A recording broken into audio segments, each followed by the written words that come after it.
Hi guys, this is tabletnews.com and I'm here with the Acer Iconia 110 B3A310 tablet. That's a mouthful, I know. This is an entry-level slate meant for video watching and music listening basically, plus a few kids features like this kid center here. So this is a 10-inch tablet that was launched in 2016 and right now it's priced at around $120, so quite affordable, made for the movies, music and maybe some games.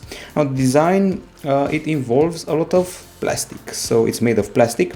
It tends to creak a bit in some areas and it's got a pretty grippy texture here, so you can grip it properly. It feels even cheaper than it's actually priced, and the good news is that you can properly hold it in your hands when you're watching a video and you have enough room for your thumbs here. That's my only impression here, and I have to mention that it weighs 520 grams and also measures 9.50 millimeters in thickness. Not the thickest tablet out there, but also not the slimmest. It's reasonably comfy, but the build quality and materials aren't the best. Now, the screen we're dealing with here, as I said before, 10.1-inch IPS LCD with a resolution of 1280 over 800 pixels. And now let's start some video playback here. So we got a pretty okay brightness, the colors are nicely calibrated as usual for an IPS LCD, the contrast is decent indoors, outdoors well not so much, and the view angles are, I would say, okay, not more than that. We also did a brightness test and achieved 242 lux units, but before that, these are the pixels of the screen under the microscope with an RGB stripe setup. As I said before, 242 lux units, not very impressive, and this sets up the device to be used more indoors than outdoors. It's below the Asus ZenPad 7.0, but above the Chewy V8 and the UTOC Hello 7Q LTE. Now the settings will let you tweak things like brightness and font, and that's about it. And to check out the other specs of the device, we have a special app here, CPU-Z. It uses a quad-core MediaTek CPU, the old one, and also 1 GB of RAM, only one, and 16 GB of storage plus a microSD card slot, which is pretty nicely hidden here behind the lid. One of the best features of the device, the look of the camera area, and the lid, micro USB and micro SD in the same spot. Very nice. And in spite of having what I would say a reasonable storage package, that 1 GB of RAM and the old CPU will set it up for some lag, which will appear every once in a while. Of course, we do not have many apps open right now, but if you open 3 or 4 apps, things start to get laggy. Speaking of lag, the games will also lag a bit. I'm talking about Riptide GP Renegade, our benchmark game. We've put it to the test on a variety of devices, handsets, tablets, and I've seen it on a console too. So it's loading. That's a good sign, but the game itself, well, you will not, I repeat, will not be impressed. Quick Race, Fountain Park, Pro, and here we go. I have to say that from those 16 GB of storage I just mentioned, you'll get to play with 9 of them. And here we are. At first sight it looks nice, not a bad looking water, but the frame rate skips a bit and the responsivity to my actions is a bit slow. So there's a bit of a millisecond delay between what I'm doing and what the pilot is doing, which may result in incidents like this one here. So a bit of delay. I also feel a delay between the sound and the action, so you'd best play, I don't know, maybe lighter games in the future like Magikarp Jump, to give an example. We also did a bunch of benchmarks. I will not focus on them very much. Some things to remember here is that, let's see. Okay, so one of the things to remember is that we beat the Samsung Galaxy Tab A 9.7 in a few tests, and we also beat the Cube i7 Remix. For example, here are some of the tests. There were a few benchmarks that didn't run. I'm referring to the likes of Geekbench. This one ran, Basemark X. And we also did a few more. Got this one here, 3D Mark Ice Storm Unlimited, with a pretty low score, but in the end, usually we beat the Galaxy Tab A 9.7. And overall the results are on par with the Asus MemoPad Full HD tablet from 2013, which is not exactly a compliment. Time to see how the temperature did. So here we go, that's the first test. We achieved 36.9 degrees Celsius after running the game you saw before, Riptide GP Renegade, and then we ran the benchmark GFX bench and scored 36.1 degrees Celsius, so there is no overheating here, that's good news at least. Inside this 10-inch tablet there is a 6100 mAh battery, lithium polymer, and we also tested it, and let's see what came out of that. So first came the HD video playback test in a loop, which resulted in 7 hours and 14 minutes of video playback. Not bad, especially since we beat the Xiaomi Mi Pad and the Asus ZenPad S 8.0. Still, we scored below the Samsung Galaxy Tab A 9.7-inch edition. And we also did the PC Mark test, and we scored 5 hours and 8 minutes, which is, I would say, okay-ish. It beats the ZenPad S 8.0 and the Honda Obook 20 Plus, but scored below the Nokia N1 and the Galaxy Tab S2. Okay, so those are the results, and the charging is done in 3 hours 27 minutes, which is superior to the Galaxy Tab A and the Nokia N1. And by the way, after 1 hour of charging, you're at 47%. The battery settings are the typical battery saver and battery optimization, and now we are at one of the strong points of the tablet. We got stereo speakers here at the front, and we have to put them to the test. So that's why I'm going to resort to Google Play Music. Comes with a stock equalizer and some tunes that I'm going to play for you.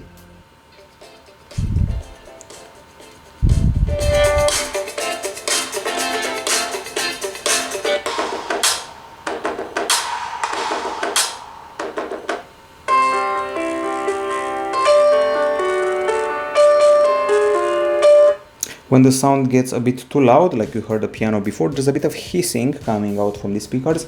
Okay, so let's see the decibel meter scores. The biggest one was achieved after running the game Riptide GP Renegade, 87.1 decibels, quite solid. And we also ran a bunch of separate other tests, like an audio sample. At the front of the phone, or better said the tablet, we achieved 80.1 decibels here with an audio sample, while once the device was turned with the face down, 77.3 decibels. This is certainly not top 10 material, and it's below the Nokia N1 for sure, but it beats the Asus ZenPad S 8.0. And in real life it sounds much louder than the test show, but once again there's a bit of annoying static sound coming from here if the volume gets too loud.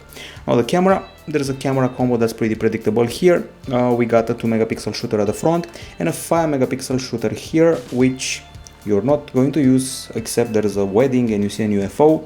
That's the camera interface. It's huge, it's got huge elements and some basic options here. You got your white balance, you got your exposure, HDR, and even a panorama. Of course, you will not be taking shots with this tablet, which is half a kilo heavy. Your browsing is done with the aid of Chrome, and lag has started to appear. As you can see, after I do a few things with the tablet, you'll see some lag. Okay, so we're using Chrome and loading up tabletnews.com. Not the fastest browser in the world in this case on this tablet, but the website loaded up fine. And here we are with a virtual keyboard, which is quite comfy. Now on the connectivity front, we got a typical setup, Wi-Fi A, BGN, Bluetooth 4.0, there is no NFC, and we got a micro USB port and an audio jack.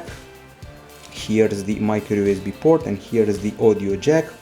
I said before that here we have an micro SD, and here there's an extra port which is labeled data. It's interesting to notice that we have one micro USB here labeled data and also one here. So nice to see two micro USB ports on a single device.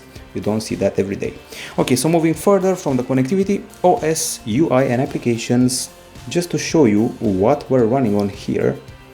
I'm talking about Android 6.0 Marshmallow with quite a few apps pre-installed on top, and also some modifications.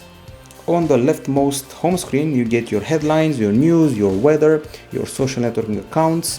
You can edit the contents you want to show, like this: Twitter, Facebook, YouTube and more. Okay, now there's also a special kids center, which is quite funky and useful. This can easily be turned into a kid's best friend. There are parental controls, there's locking, there is a selection of apps. Everything here is cute and funky. There are cute sounds for everything, for every gesture, for everything you press. A lot of educative apps, paint box, there's a camera, war robots, and you can lock stuff up. extra safety and safe mode and kit launcher, so the little one will not spend extra money or he won't spend too much time in front of the tablet. So that's nice to have. Some kids features here. Let's see what else we have here. So we also have some productivity features courtesy of a Microsoft package with Outlook, Word, Excel, PowerPoint, OneNote, OneDrive and Skype installed. There's the Iconia suite with some utilities, Easy Snap and Easy Wake Up. Of course the Google suite totaling up to 42 apps, quite a few of them. You can check them out here. And we also have a kit center area for painting. Easy Snap is this one here. It's got a screen capture gesture. And we also have the Easy Wake Up, which is a 5-finger wake up gestures. Plus, as I said before, the package from Microsoft, which lets you do some productivity stuff. There's Opera Max in the mix, with a bit of lag and strange orientation of the screen. Okay, we go back from here, trying to get rid of the lag. Oh, so, as you can see, as I said before, every once in a while you have to clean up your memory. So we go here, memory used, and that's it in a nutshell. So multitasking is done like this. Keep the screen pressed and you'll go to the widgets, wallpapers and settings area. The widgets are the stock ones. The drop down section reminds me of, let's say, Honeycomb and older OSs. Notifications and quick settings, plus speaking of settings, the basic ones are all here. No gimmicks, no fingerprint scanner, no crazy stuff, just the apps we have pre-installed and the leftmost home screen with the news. And I have to say I'm pretty happy with that kids mode. The parents can leave this tablet for the little ones and they'll be totally happy with it, and it's large amount of content and games. Now it's time for the pros and cons and the verdicts. So we are dealing with a tablet here that offers a 10-inch screen. It's good for video watching and has 2 stereo speakers. On the pro side, we have some pretty nice kids features. OK audio, it's a comfy device. It's got a pretty reasonable video watching experience indoors and not a bad battery. Plus some productivity thrown in the mix and some useful applications. Those are the pros. On the cons, it's got a cheap feel and cheap material use and cheap build. It's got a bit of lag, as you saw before. The gaming abilities are totally limited, or better said, more than limited. You are left with, I don't know, games that take up 10 megabytes to play. Other than that, the screen has a poor contrast, especially in the sun. The performance isn't impressive, and there are lots of apps. We could use less apps, especially the utilities, which we could install for ourselves. In the end, it's quite pricey for what it offers. So at around $200 or at around $120, excuse me, I'm sure you can get something from maybe GearBest or maybe a Chewy tablet, a Cube tablet, something like that, that could easily compare to this Acer model. So a bit pricey if you look on Chinese retailer and check out the Cube and Chewy offerings. Now it's good for music, it's good for video watching, and it's also good for the kids who are using a tablet for the first time in their lives. We get a pretty big diagonal for a child's interaction. And with that being said, if I were to give a grade to this tablet, it would be around 6 out of 10, so that's something to remember. If it drops to $100, it's a bargain. Right now at $120, still it's maybe 20 or 30 more than I would spend on it. This has been the review of the Acer Iconia 110 B3A310 tablet, and as I said before, it's a device good for multimedia watching, and that's about it.